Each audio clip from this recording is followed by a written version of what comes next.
This ain't just a podcast. This is a movement. This is advocacy. This is action. This is our cause. This is our cause, our voice, our lane. Blue and white, standing through the struggle and pain. From the streets to the state house, making real change. Great Lakes region, yeah, we're leading the way. It's our cause, our cause. It's our cause, our cause. Culture for service, humanity first. When the people need a voice, we put in the work. Brother Karl on the mic, bringing purpose. Well, ladies and gentlemen, brothers, this is a very, very glorious moment because yes, sir. Now the Our Cause podcast is now back. It's back. We are back, and we are delivering what needs to be heard in our community in these days and times. And I really, really believe that we have a chance to be able to make a definitive impact.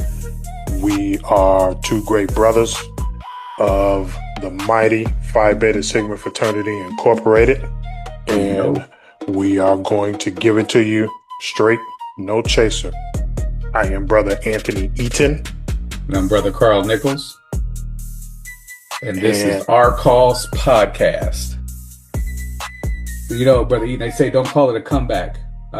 We've been here for years. Absolutely. And I think just because we weren't recording doesn't mean the work wasn't happening.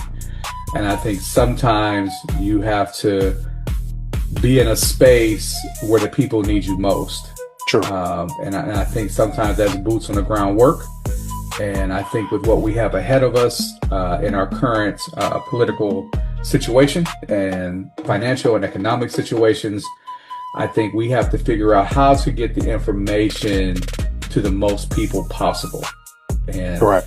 And in order to do that, we have to give it to them in a space where they can reach out. So we have it on a podcast. They can play this on their ride to work. They can listen to it while they're working out. But we want to make the space informative, a safe space where we can have safe discussions. Not Absolutely. Just about the Brotherhood of Phi Beta Sigma, but about the current state of affairs in our country, and the role that the men of Phi Beta Sigma play in the work that needs to happen within our communities. Absolutely. And this is a beautiful thing because right about now, I really feel like the temperature of everything that's going on, people really need to be informed. They need to be aware. They need to be prepared. And I feel like we have the ability to bring that to the masses and also carry the vision of the founders as well with this new work. That's right. So before we get into the conversation, why don't you tell the listeners a little bit about yourself? Well, my name is Anthony Eaton. I'm from the east side of Detroit, Michigan. I am the Renaissance man in real time, if you will. Where can I start? First, I became a member of Sigma spring 2002 from the wonderful Xi Beta Sigma chapter, Detroit alumni. Also in that particular time frame of 1 year, I also became Prince All Mason. I am also an elk as well. Before that, there was a tour of duty in the Navy. After that, there was a tour of duty in the Army. In between that, there's 20 plus years of corporate America experience. And along with that, established a creative conglomerate, if you will, that's still in the making, Continental Exposure Studios. But now this particular work with this particular podcast is going to be something special, and I'm carrying it near and dear to my heart in order for it and us to be able to reach the masses that it will need to reach. I think it's interesting to hear when two people have a kindred spirit, and so we haven't known each other long, but in the time that we've been able to communicate, we share some core values that are very similar. Yes, we do. And I don't know if it's that Midwest blue collar, Detroit. I'm from Cleveland, born and raised in Cleveland, Ohio, and I was writing something the other day, and really Cleveland is what shaped me in my thought processes. And True. and likewise with Detroit, you're gonna get knocked down, but if you in that upbringing, you can't stay there, right? No. Because they're gonna keep knocking you down if they see you stay there. Correct. And so, and me, I from Cleveland, Ohio. For a long time, I was not living the life I should have been living. I was in these streets. Had an opportunity to go to college. Had no plan to go to college. I had dropped out of high school. But the girl I was dating was like, "I'm leaving for school." I was like, "Oh, what?" And so it kind of changed my trajectory. So I ended up going to college in Dayton, Ohio, and from there, moving down to Mississippi, moved to Florida, became a member of Phi Beta Sigma Fraternity Incorporated in Florida at Delta Omicron Sigma Chapter, St. Pete, Florida, in the fall of 2003. Nice. So we've even been members of this organization in a similar time frame. Yes. And so I met someone and moved back up north, and I've been living back in Indiana for 21 years now. Through that experience, and the career has led me from higher education to juvenile probation to public health, and now in this final iteration of my career into real estate. Nice. And through all of those, through higher ed, through probation, through public health, and through real estate, I've seen the inequities. I've seen the inequalities.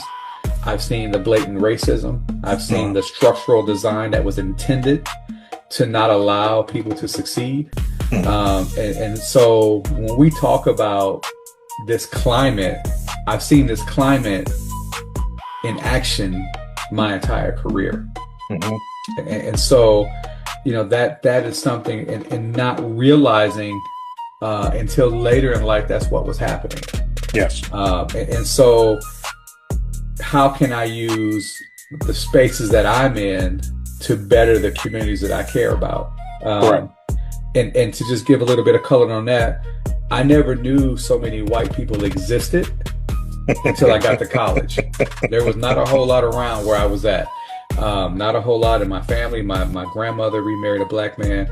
My mother, the only white man she ever dated was my father.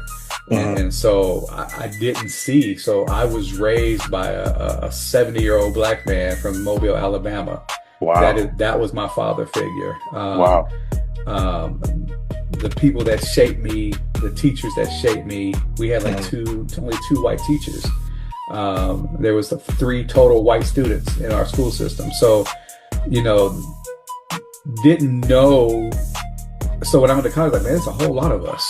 Right. And then to start to experience the isms, right?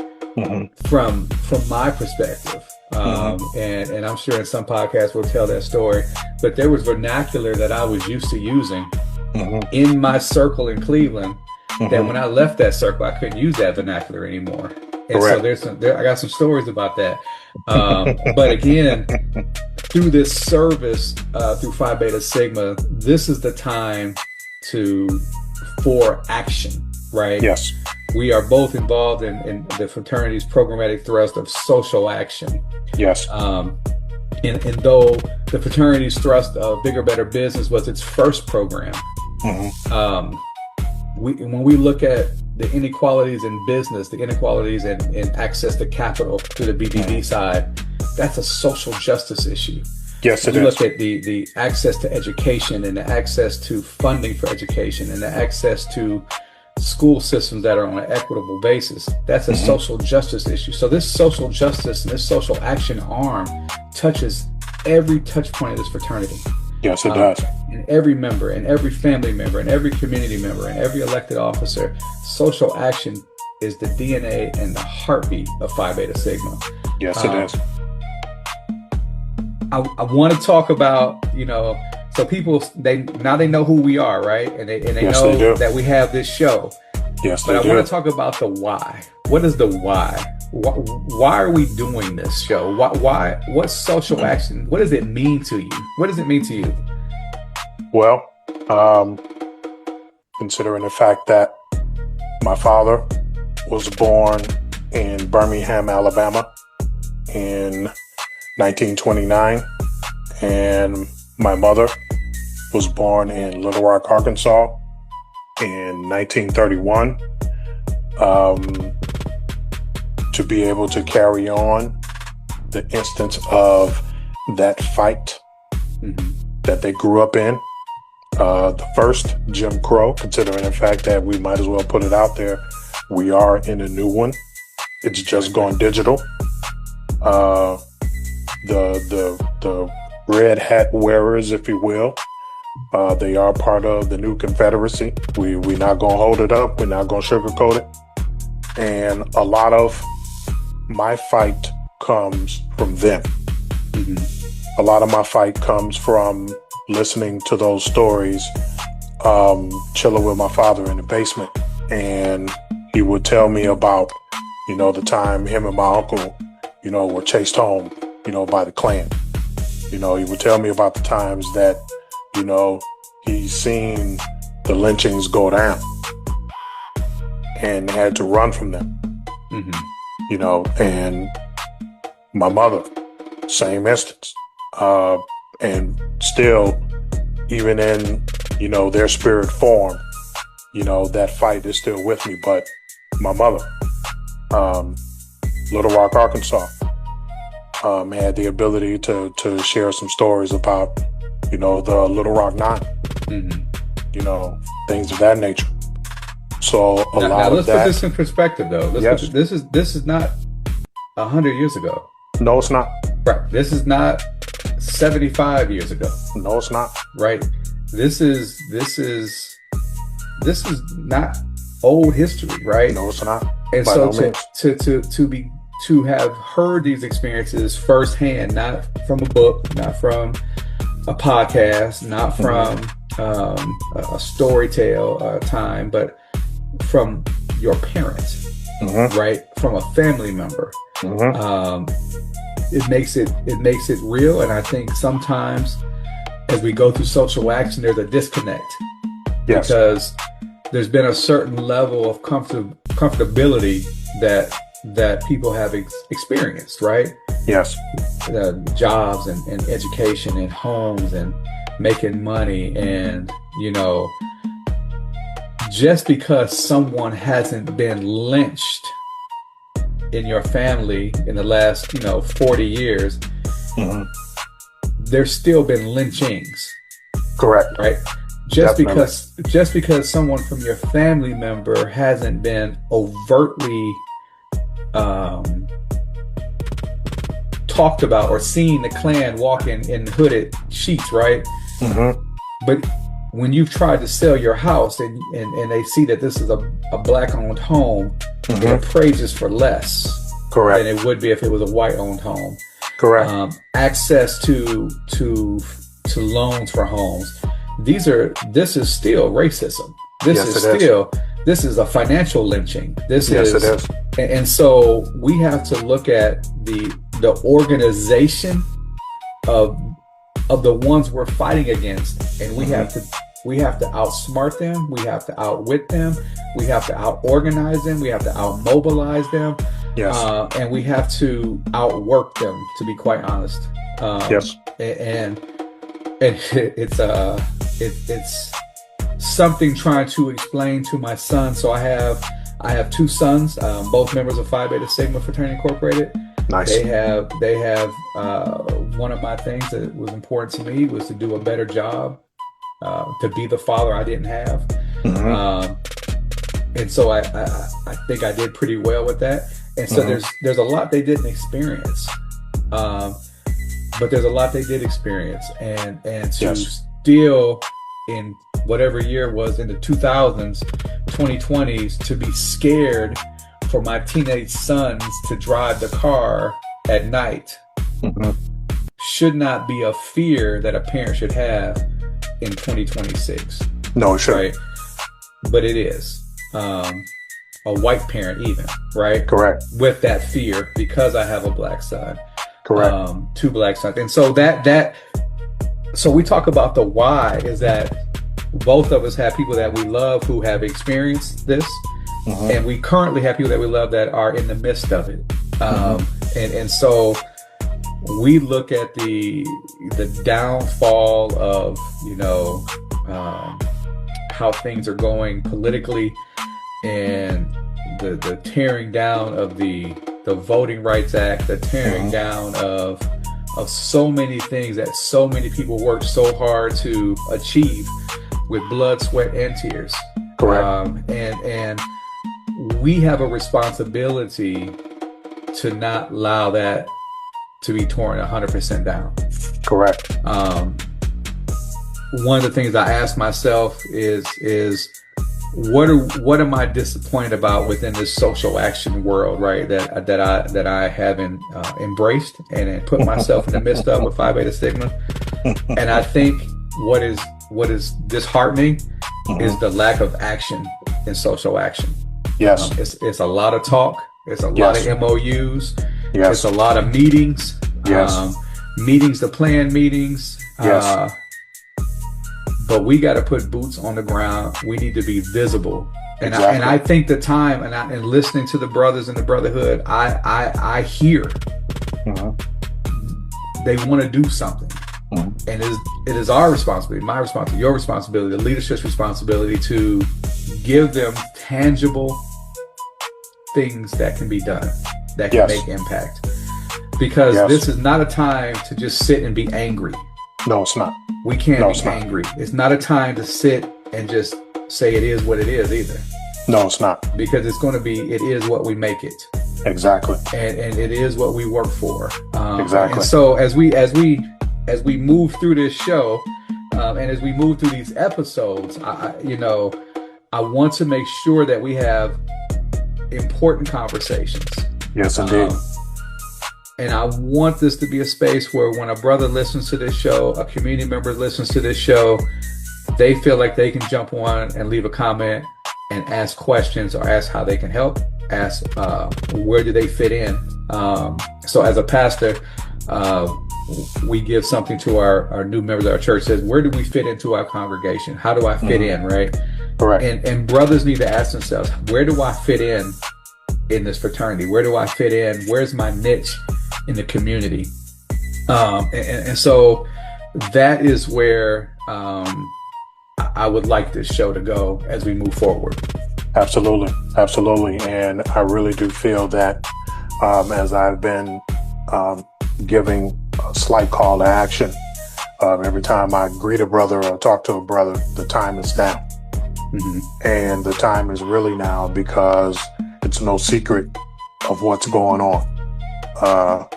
Just the other day, they were speaking out about the dismantling of yet another congressional map down in Alabama. Right. And I'm like, okay, no, this, I already know, my ties to it. So in this particular space, this is when I chose to be on the right side of history, and I'll kind of share how all of that kind of came about. Jesse Jackson, who we just lost, it kind of hit me different because these are the guys that we were told about, coming up. Right.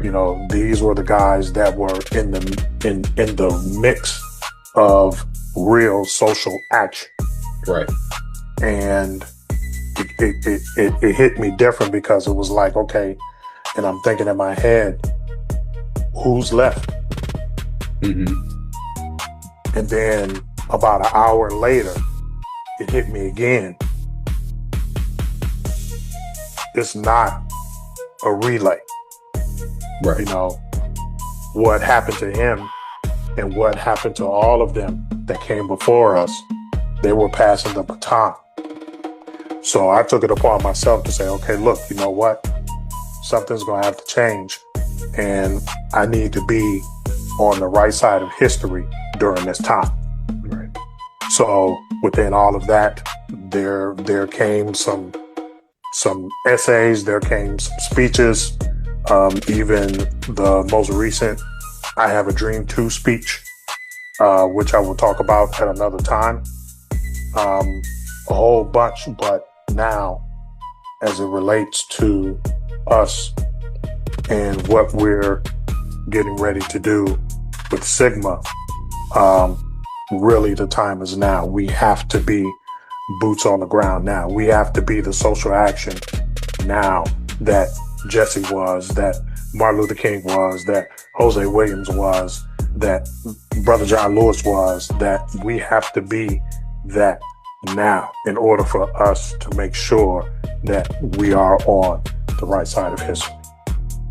And that brings up a good point. So since it's not a relay race or a relay, where do you see the men of Sigma in 2026 and beyond? Where do you see them fitting into the work that those giants that you just mentioned? Where do you find them? Where do you see them fitting into the work that the giants were doing? I see all of them, no matter where they are, no matter what your status is, no matter what you may have been maybe going through, I see all of them as boots on the ground. Mm-hmm. I see all of them as a viable source of information. I see them as a viable source of protection. I see them as a viable source of knowledge to be able to help their respective communities navigate this current turbulence that we're in. You know, and I like that because we tend to think that someone else has got it, right? Correct. And I learned at a very young age in sports, if it's everybody's job, it's nobody's job. Correct. And so we have to be very tactical in making sure that we assign roles. Yes. And that every brother is involved in something for the betterment of the community. And one of the things we talked about before, what is the difference between fraternal activity and true, genuine community service? And I think they can be one and the same. Yes. But I also think when it comes to true, genuine community service, we bring in everybody off the sideline, not just Sigmas. We bring in Joe Blow on 26th Street. We bring in Alphas, Iotas, Qs, Deltas, Zetas, everybody, barbers, nurses, everybody. We're getting them off the sideline and focused on one thing. Yes. And so our fraternal activity, when we get together, we clean up a street. Mm-hmm. It is community service. It is. But there's a whole lot of brotherhood in the time that we have at that time doing it, right? Correct. But when we are truly in the trenches, it's not just us. It's everybody. Yes. Entrenched with us. Yes. And knowing that we're on the same page, on the same path, with the same goal in mind. Mm-hmm. And it's not, at this point, it's not good enough to be on the same page. No. We have to be on the same paragraph, on the same line, in lockstep. So correct. It used to be okay just to be on the same page. We got to be beyond that. We got to be on the same paragraph, on the same line, and knowing that, and with the same education, like, we're going to do this, I need you to do this, and I need to trust that you're going to get it done. Exactly. And so, you know, another call to action is that as brothers hear this show and brothers hear future episodes, they take one thing and they take it back to their chapter, they take it back to their family, to their church. Mm-hmm. This is the next thing we're going to do to be entrenched in the work, right? Yes. And when you're truly entrenched in the work, the programmatic thrust doesn't matter. Social action, education, bigger, better business, none of that matters. Correct. Because you're doing the work. And so when you're doing the work, that means that the service to the community is legit. And so we're all wearing one hat, and it may not be a Sigma hat, but we're wearing a save the vote hat, secure Absolutely. the vote hat. We're wearing the get out to the polls hat, and it doesn't matter what our organization is at that time. Correct. And I think that's the difference between our fraternal activity and our true, genuine service to the community. Yes. And that's an excellent point, because, looking at some of the old photographs, it didn't matter your affiliation. It was everybody marching as one. Yep. And now for us to be able to see exactly what it is that we're dealing with, how we're dealing with it, it's affecting people in different ways, mentally, emotionally, financially. I can go on and on, but we need to have the ability to be able to carry on as one, marching as one unit, one squad, one battalion, and having the ability to be able to overcome these injustices as one people. So Exactly. in regards to the instance of fraternal activity and community service, some of them can go hand in hand, but when you really get down to the crux of it, the service is what will drive the true instance of social action. And drive it to the change that we need to see. Yes. And there are so many just people in the community, and I tell the brothers that I've talked to different chapters that if we aren't excited and energized about the work, how are we going to mobilize the community at large, right? If we look tired, if we feel beat down, if we feel that there's no hope, that our vote doesn't matter, our voice doesn't matter, but if we as men of Sigma feel that way, how are we going to engage and motivate the community to do the things that this work, right? And so I tell brothers, I know it's tough. There's a lot happening. There's a lot that, if you don't watch the news, you don't know. But if you do watch the news, you just this is crazier and crazier every day. And so, and the thing, and I remember, and I don't know if I should say, I'm allowed to say this on a Phi Beta Sigma podcast, but I remember the first time that 45 was running. I said, man, I'm going to bed. That can't never happen. That won't never happen. Right. And I woke up like, oh my God, it did happen. Yes, it did. And so I will never say that can't happen. And this so is true. The repealing of the Voting Rights Act, man, that'll never happen. It's happening. Yes, it is. So what other structures and infrastructure that are in place to ensure that everybody is equal? We can never say that'll never happen. We have to be proactive to ensure that it doesn't happen. Correct. And if we wait till October to engage the community about voting in November, we're too late. Absolutely. Absolutely. If we stop engaging after the midterms, we've not done enough. Correct. If we just listen to this podcast and move on to the next podcast, you're not doing enough, right? Correct. And so it is about the action. It's about moving. It's about doing something. And we want to make sure that you and I, we have to make sure that the messaging is allowing for the Brotherhood to gain something to do, right? Because I think a lot of brothers and a lot of chapters have a passion to do the work. Yes, they do. But there's not enough tangible things to say, brothers, we need to do this, and this. And I think once we do that, we're going to have willing workers. right? Absolutely. And I can't see any brother saying, "No, I ain't gonna get involved in that voter stuff." So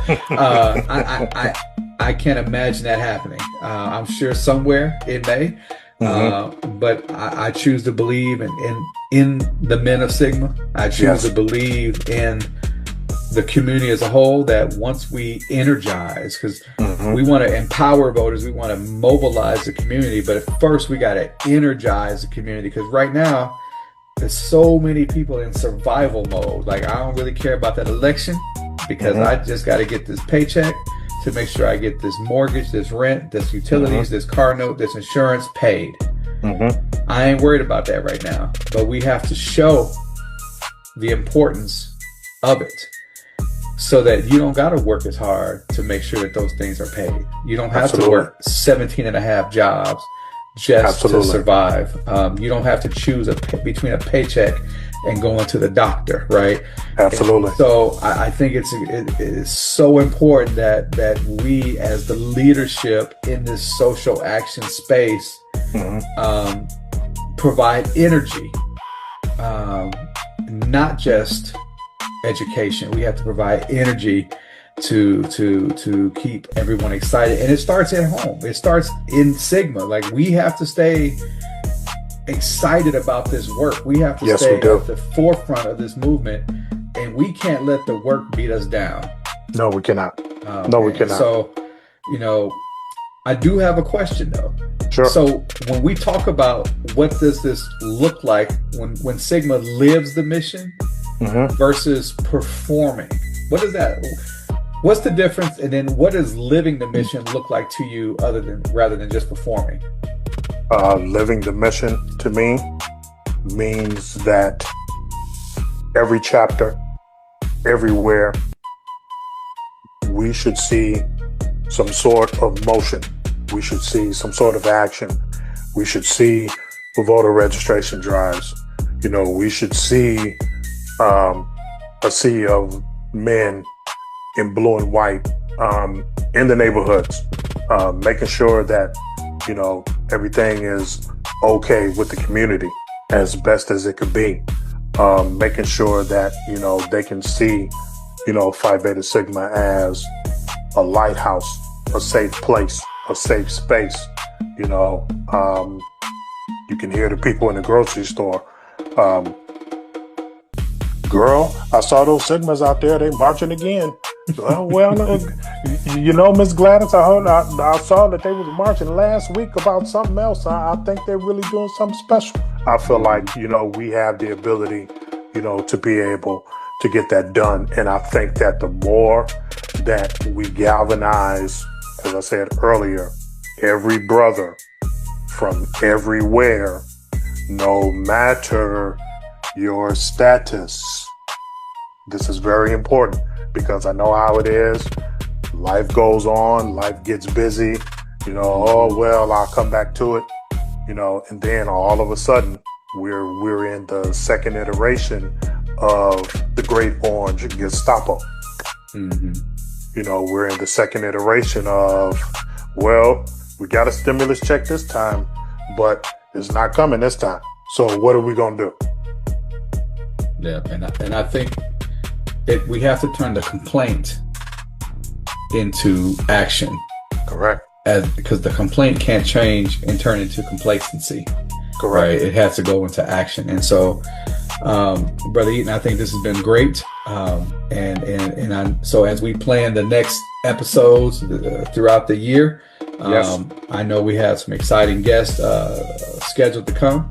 Some exciting topics. We're gonna just keep hitting this. But brothers, if there's something you want us to discuss, if there's a guest or a type of guest you want us to have on the show, reach out to us. We'll do our best to make that happen, because we're here for the brotherhood.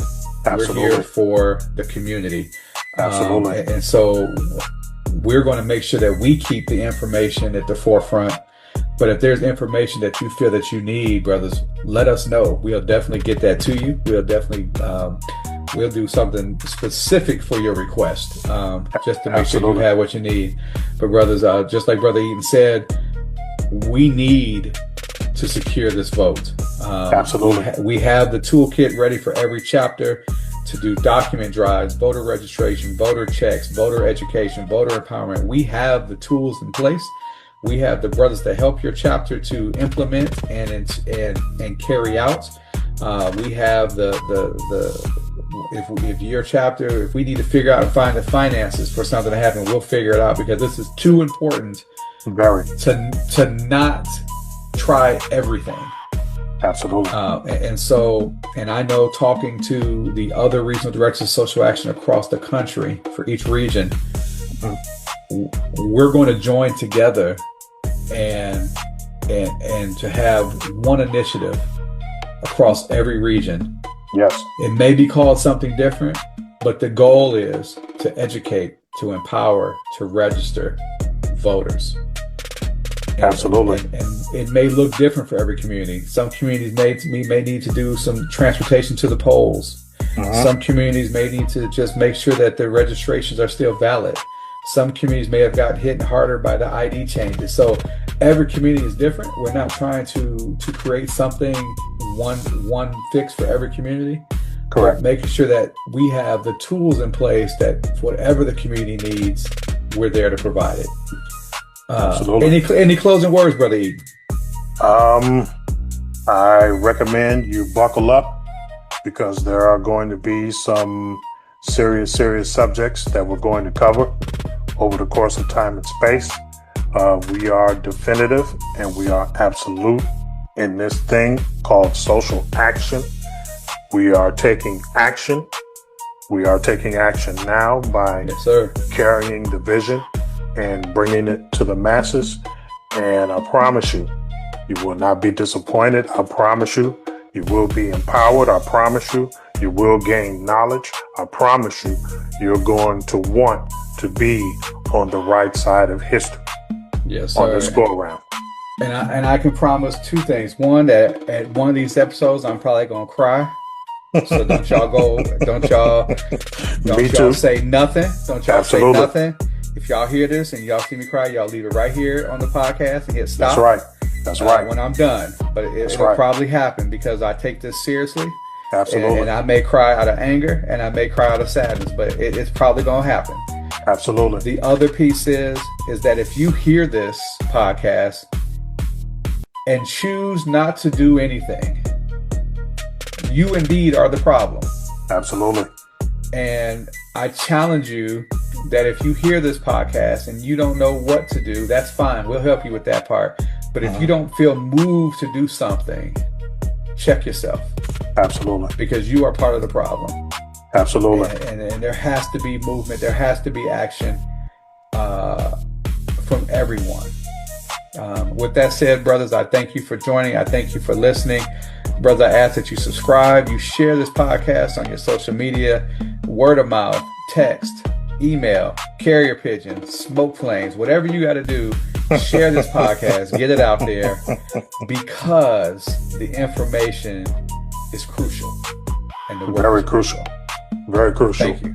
This is our cause. Our cause. GOMAB. GOMAB. This is our cause, our voice, our lane. Blue and white standing through the struggle.